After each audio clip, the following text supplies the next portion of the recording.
This is Saturday, June the 21st, 2014, at the War in the Vale show, at the show control. It's G8EPR reporting upon the Pye And Radiotelephone Museum's attendance at the rally. And we have the bomb squad Pye pocket phone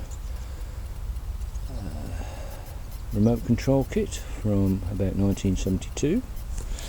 We've acquired yesterday some bomb squad Mark III wheelbarrow control units with a self-contained monitor and a remote line driver, a remote line receiver, which is very nice, and go underneath the bomb squad kit, which was used in Northern Ireland.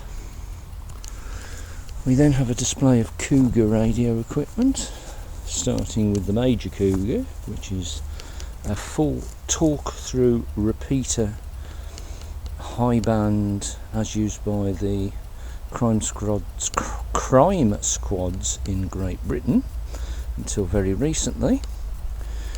A Cougar would sit there, a Cougar would sit there, receive, transmit, 25 watt amp, battery backup, mains, audio amplifier, duplexer, talk-through switching box, local control. And that is the major Delsey suitcase, which you probably didn't notice being humped through London or somewhere to some covert operation at some time.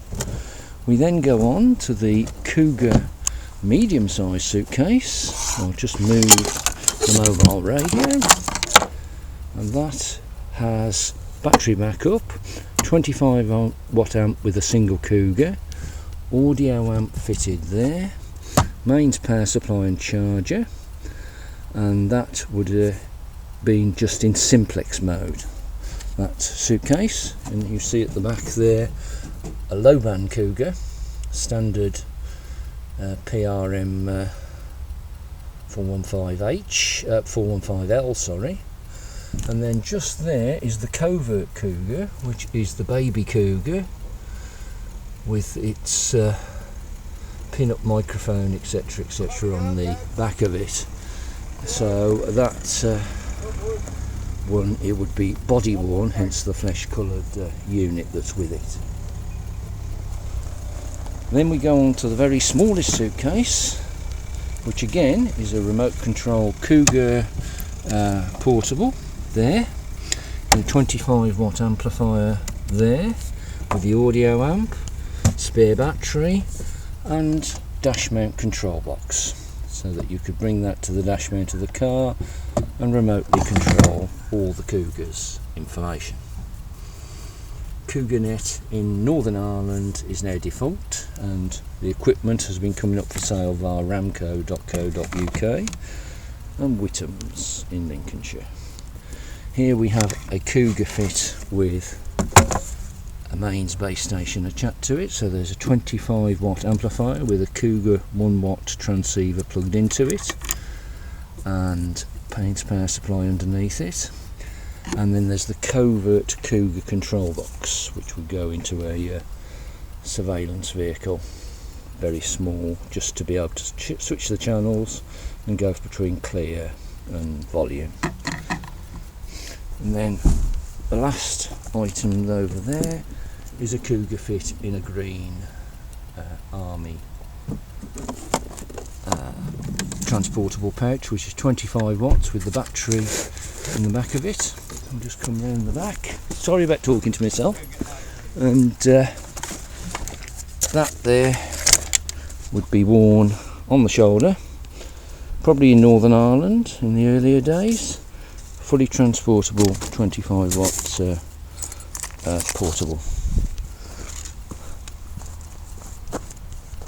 Now, general view of early police radio equipment, which was used in the 100 meg band, and then to the Pye pocket phones. Came about in about 1966 and were used universally by the police in Great Britain. There's probably about 100,000 pairs of those made.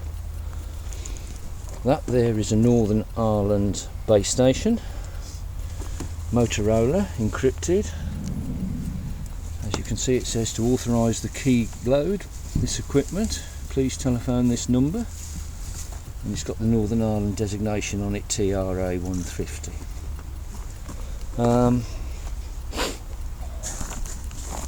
We have various lab gear and Pye HF transceivers and VHF transceivers here, and also a sonic motorcycle mounted transceiver with a waterproof